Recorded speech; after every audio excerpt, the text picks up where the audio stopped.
नमस्कार, आप देख रहे हैं सी न्यूज और मैं हूं ज्योति अरोड़ा। आइए नजर डालते हैं इस वक्त के न्यूज बुलेटिन पर। बरेली की बहेड़ी तहसील के शीशगढ़ थाना क्षेत्र के ग्राम मदनापुर में देर रात घर में मगरमच्छ के घुसने से हड़कंप मच गया।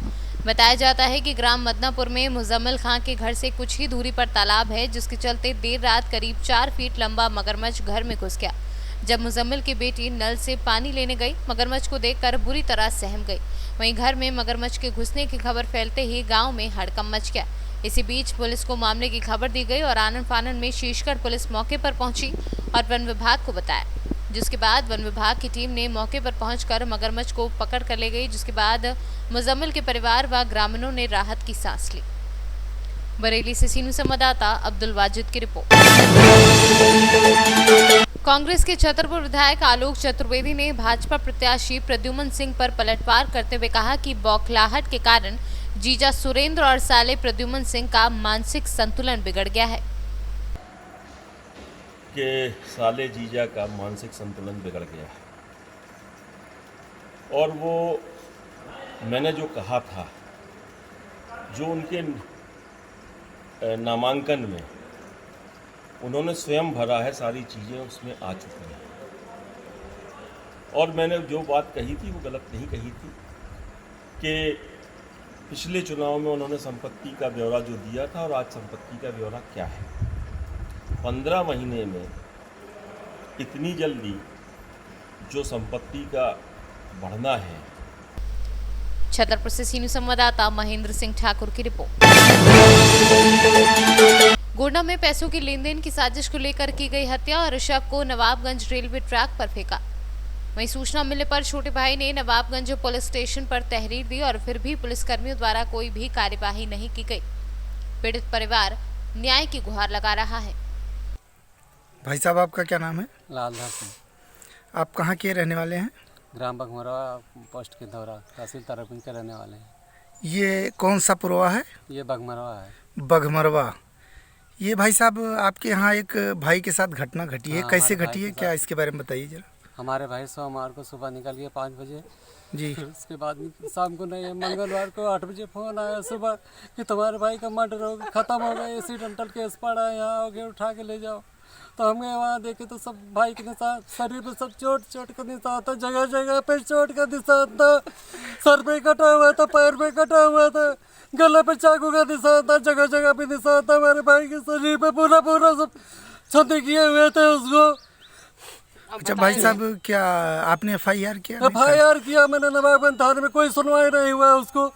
सारा रिपोर्ट वहाँ पर सब रफा कर दिया, सब दबा रहे हैं केस को, ऊपर नहीं उछाल रहे।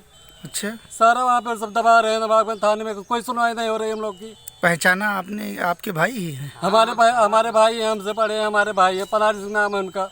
अच्छा भाई साहब, आपका क्या नाम है? कन्हैया लाल साहब। ये आपको, आपके भाई जो मर्डर हुआ उनका, क्या उनके चोट के निशान थे? क्या साहब, चाकू का चोट लगा है। कहाँ पे लगा था? यहाँ पे दाढ़ी पे लगा है जी। आँख निकाल लिए हैं। अच्छा, सब जगह पे चाकू मारे हैं, हाथ पैर तोड़ दिए हैं। अच्छा ये बताओ, भाई साहब की उम्र कितनी थी? 35-36 साल की थी। भाई साहब के बच्चे नहीं है साहब, को बच्चे नहीं? हाँ, पहले नहीं है बच्चे। पत्नी है साहब। कहाँ पे है? यहीं पे सामने घर पे। कहाँ पे बताइए जरा। सामने अंदर मरा है। भाई साहब, आप कौन है? भाई है, नानू सिंह है उसका भाई। उसके बड़े भाई हैं? हाँ, उसका बड़ा भाई, उससे बड़ा जी। आप क्या चाहते हैं? चाहते हैं इंसाफ चाहते हैं? हम इंसाफ चाहते हैं, मैं कुछ चाहिए नहीं। हम किसी का नाम नहीं ले रहे हैं साहब, इंसाफ चाहिए बस, हमें इंसाफ चाहिए बस, और कुछ नहीं। आपके यहाँ कोई फिर पुलिस वगैरह आई सूचना पाने के बाद? पुलिस वगैरह आई थी और वैसे। अच्छा, ये एक्सीडेंट जो ये मर्डर हुआ वो पोस्टमार्टम हुआ होगा? हाँ, पोस्टमार्टम हुआ। हाँ, पोस्टमार्टम हुआ, वो भी वहाँ कुछ बता नहीं, रफा सफा कर दिया सब, कुछ नहीं बताया। आपकी शिक्षा दीक्षा कितनी है? कुछ पढ़े नहीं हमने। अच्छा, आप लोग पढ़े नहीं? हम पढ़े हैं सर, हम नहीं पढ़े।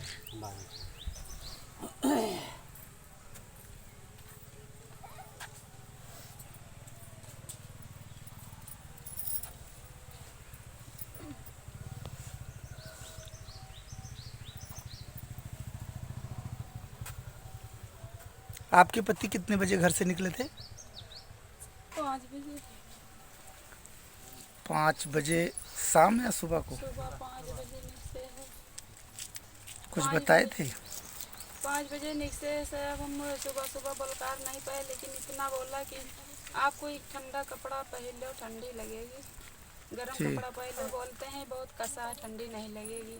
जी फिर हमने कहा कि गाड़ी चलाओगे तो हवा लगेगा, कहीं मैं गाड़ी नहीं चलाऊंगा, जी।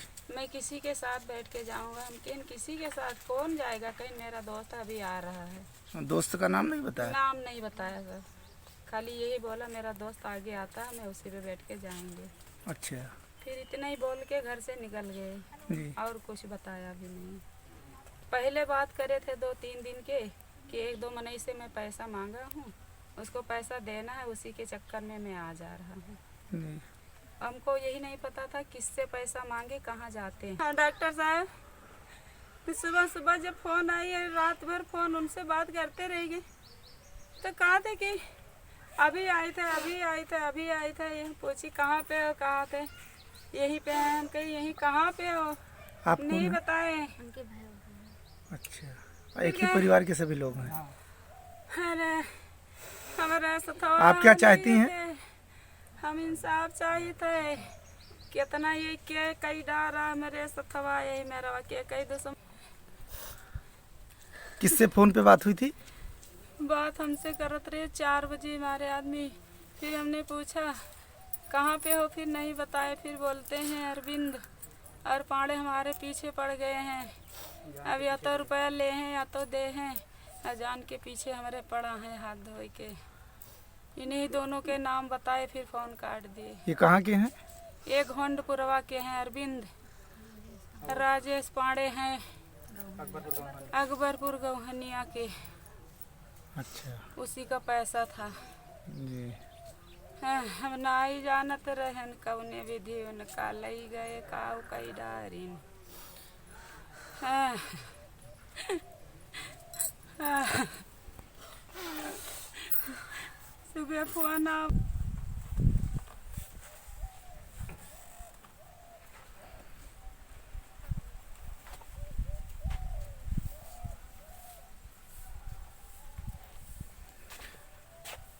अंकल जी, आपका क्या नाम है? हमारा नाम गौरवनाथ सिंह, सनाप राम सिंह।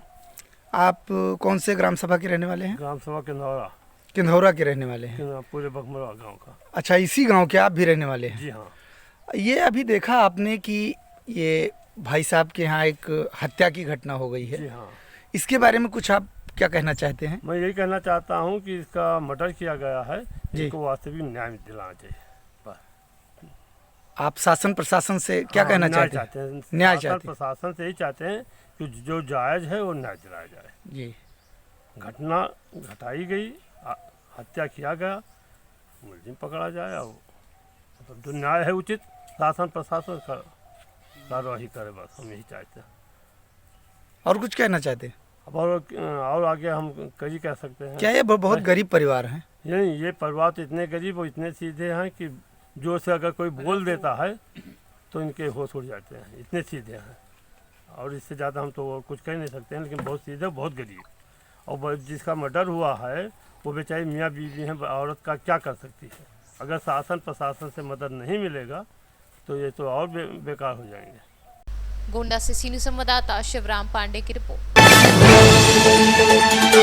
बोडेली तहसील के छोटे अमाद्रा गांव के आसपास के 12 गांव के लोगों को स्वास्थ्य मुख्य सुविधा मिलती है, लेकिन ये बीमार दिखने वाला अस्पताल लगभग 63 साल पुराना है। कुछ साल पहले इस अस्पताल में ऑपरेशन किया जाता था, लेकिन अब डॉक्टर भी इस जर्जर अस्पताल में सप्ताह में केवल 4 दिन ही आते हैं, क्योंकि डॉक्टर सप्ताह में केवल 4 बार यहाँ आते हैं। यहाँ आने वाले मरीज डरे हुए हैं और डॉक्टर भी डरे हैं। यहाँ के लोगों का कहना है कि 2006 में इस अस्पताल के रेनोवेशन के लिए 1 करोड़ 65 लाख रुपए का अनुदान मिला था, लेकिन कोई नहीं। जनता के पैसे का कहाँ इस्तेमाल किया गया, कुछ पता नहीं। આ બિલ્ડિંગ 63 વર્ષ પુરાણું છે। અહીં આગળ ડૉક્ટરોને બેસતા પણ અહીં આગળ ધાક લાગે છે, કેમ કે ગમે ત્યારે ઉપરથી પોપડા પડે છે। આજુબાજુના 12 ગામમાંથી આવતા લોકો અહીં આગળ આવતા પહેલાં ગભરાય છે કે કદાચ અમે બેસીશું ને ઉપરથી કંઈક પોપડો પડે છે તો અમને વાગશે। અને અહીં આગળ આયુર્વેદિક હોસ્પિટલ હોવાના કારણે લોકોને અહીં આગળ આવતા ગભરામણ પણ થાય છે કે અહીં આગળ કોઈ સારામાં સારી ટ્રીટમેન્ટ કરવામાં આવતી નથી અને દર્દીઓને ક્યાં જવું પડે છે ટ્રીટમેન્ટ માટે? દર્દીઓને અહીંયાથી 20 કિલોમીટર બોડેલી કાં તો વડોદરા અહીંયાથી 100 કિલોમીટર દૂર ટ્રીટમેન્ટ કરાવવા માટે જવું પડે છે. શું માંગ છે તમારી? અમારા લોકોની માંગ છે કે વહેલામાં વહેલી તકે આ જર્જરિત મકાનને તોડી નાખવામાં આવે અને નવી એક હોસ્પિટલ બનાવવામાં આવે. મારું નામ મહેશ પટેલ છે, તાલુકો બોડેલી, જિલ્લો છોટાઉદેપુર. બોડેલી તાલુકામાં નાના અમાદરા ગામના વતની છું અને આ આગળ એક હોસ્પિટલ છે 1956માં બનેલી, ખરેખર બહુ જર્જરિત છે, ગમે ત્યારે પડી શકે એમ છે. સરકારને વારંવાર રજૂઆત કરતા પણ એનું કોઈ ઉકેલ આવ્યો નથી. તો અમારી એક જ વાત છે, આ બિલ્ડિંગને પાડીને એક નવું બિલ્ડિંગ બનાવો. આ બિલ્ડિંગને આટલું બધું પુરાણું છે, 1957માં બનાવવામાં આવ્યું હતું, ત્યાર પછી એના પર કોઈ ખર્ચ કરવામાં આવ્યો છે? 2006ની સાલમાં કંઈક 1,65,000 રૂપિયા સરકારે અને રિપેરિંગ માટે મૂક્યા હતા, પણ આગળ એ ઠીંગરું બી વાગ્યું નથી. અને બીજું હમણાં બી એક વસ્તુ જાણવા મળી છે કે 50 લાખ રૂપિયા હોસ્પિટલ માટે મંજૂર કરવામાં આવ્યા હતા, પણ આ કોરોનાની મહામારીમાં 30 લાખ રૂપિયા આ બીજે ફળવાઈ ગઈ છે ગ્રાન્ટ. તો અમારું એક જ કહેવું છે કે આ વર્તન અમારી જોડે ઉર્માયું વર્તન કેમ કરો છો? આ બી હોસ્પિટલ જ છે. લાભાર્થીઓ બહુ સારા છે, પણ મકાનની પરિસ્થિતિ એટલી બધી ખરાબ છે કે જર્જરિત છે. હાલની તારીખે પડે એવી પરિસ્થિતિ છે અને ત્યાં પોપડા બી રીતસરના ઉખડે છે. અને મને મેડિકલ ઓફિસરની બી રજૂઆત આવી હતી કે આ દવાખાનામાં આવી તકલીફ છે, ને ગામ લોકોની બી અને સ્થાનિક એમના આગેવાનો દ્વારા બી રજૂઆત કરવામાં આવેલી હતી. એ વખતે મેં રજૂઆતને એમની ધ્યાને લઈને પછી માન્ય જિલ્લા વિકાસ અધિકારીના હસ્તક અમે રજૂઆત કરી હતી, એમને મૌખિક રજૂઆત કરેલી. એ વખતે સાહેબે મને કે સારું કંઈ વાંધો નહીં કરીને એમને ગ્રાન્ટ ફાળવી હતી. મને ગ્રાન્ટ ફાળવી હતી એકંદરે એમને, પણ હવે પરિસ્થિતિ એવી હતી મકાનની કે એ જર્જરિત હોવાથી એને કંડમ કરીને પાછું રિનોવેટ કરીને નવું એની જગ્યા પર નવું જ દવાખાનું બનાવવાની તાતી જરૂરિયાત હતી. તો સરકારશ્રીએ ગ્રાન્ટ ફાળવી હતી સ્વભંડોળમાંથી, પણ કોરોના મહામારી અંતર્ગત આરોગ્ય શાખાને આ ગ્રાન્ટ ફાળવી દેતા એમાંથી માઇનસ ગ્રાન્ટ હોવાથી જે બાકીના દવાખાના એમાં લીધા, બાકીની બચત ગ્રાન્ટમાંથી બાકીના દવાખાના રિપેરિંગમાં લીધા છે. અને જે રીતે કરીને ગ્રાન્ટની ફાળવણી કરીને આવનાર વર્ષમાં આ મકાનનું દુરસ્ત કરીને નવું બાંધકામ માટેની ગ્રાન્ટ ફાળવવા માટે મેં રજૂઆત કરી દીધેલી સાહેબ જોડે. તો એ સત્વરે થાય અને બની જાય તો લોકોના જનહિતાર્થે બહુ સારું છે. અને ત્યાં સ્ટાફ બી હોય છે, અવર જવર બધી સારી રહેતી હોય તો કોઈકને જાનહાનિ ના થાય એ ધ્યાન રાખીને આ કાર્યવાહી હાથ ધરવામાં આવી છે. હોસ્પિટલમાં ડૉક્ટર પણ બેસે છે, ત્યાં પણ પોપડા પડે છે, જોખમ ના કહી શકાય? જોખમ કહી શકાય 100%. छोटाउदेपुर से सीनियर संवाददाता विनेश राठवा की रिपोर्ट। महिलाओं और बच्चों के खिलाफ अपराधों के प्रति जागरूकता फैलाने के लिए उत्तर प्रदेश की भाजपा सरकार विशेष अभियान चला रही है। मुख्यमंत्री योगी आदित्यनाथ ने इसके लिए गृह और पुलिस विभाग को विशेष जिम्मेदारी सौंपी है। अपर मुख्य सचिव गृह अवनीश कुमार अवस्थी, पुलिस महानिदेशक हितेश चंद्र अवस्थी और अपर पुलिस महानिदेशक नीरा रावत ने इस अभियान की रूपरेखा प्रस्तुत की है। इसी क्रम में महिला सशक्तिकरण दिवस पर पूरनपुर में आंगनवाड़ी कार्यकर्त्रियों व सहायकों ने पूरनपुर परियोजना अधिकारी विष्णु पांडे के नेतृत्व में एक रैली निकाली, जिसमें पूरनपुर क्षेत्र की तमाम महिलाओं ने बढ़ चढ़ कर हिस्सा लिया। क्या नाम है आपका? मेरा नाम शीतल भारद्वाज है। जैसा कि हम देख रहे हैं यहाँ पर आंगनबाड़ी कार्यकर्ता रैली निकाल रही, इस बारे में कुछ बताइए कि नारी सशक्तिकरण से क्या होगा आगे? नारी सशक्तिकरण से जो भी हेल्पलाइन महिलाओं के लिए चल रही हैं उनके लिए उनको जागरूक करना, उन हेल्पलाइन से उनको सहायता प्रोवाइड करना। जैसा कि अभी ये हेल्पलाइंस महिला जो है इन हेल्पलाइन से जो है हेल्प लेने से डरती हैं कि ऐसा ना हो कि उनकी आइडेंटिटी डिस्क्लोज हो जाए। तो इसीलिए ये अभियान चलाया गया है ताकि वो निर्भीक होकर इन सारी हेल्पलाइंस की मदद लें और समाज में निर्भीक होकर चलें। इसका मकसद ये है कि आज नारी सशक्तिकरण दिवस के रूप में मनाया जा रहा है। महिलाओं के साथ समाज में जो हमारा समाज जौन दर्जे का व्यवहार करता है, जो भी उनके अधिकार हैं, उनके अधिकार के लिए महिला सशक्तिकरण दिवस मनाया जा रहा है। और उसी के संदर्भ में ये रैली का आयोजन किया जा रहा है महिला कल्याण विभाग द्वारा।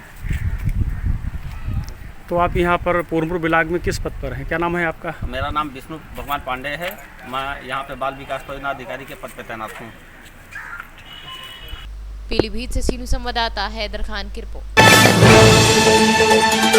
इस वक्त के न्यूज बुलेटिन में फिलहाल इतना ही। देश और दुनिया की तमाम बड़ी खबरों के लिए आप देखते रहिए सी न्यूज, हर खबर आपके साथ, आपके हाथ।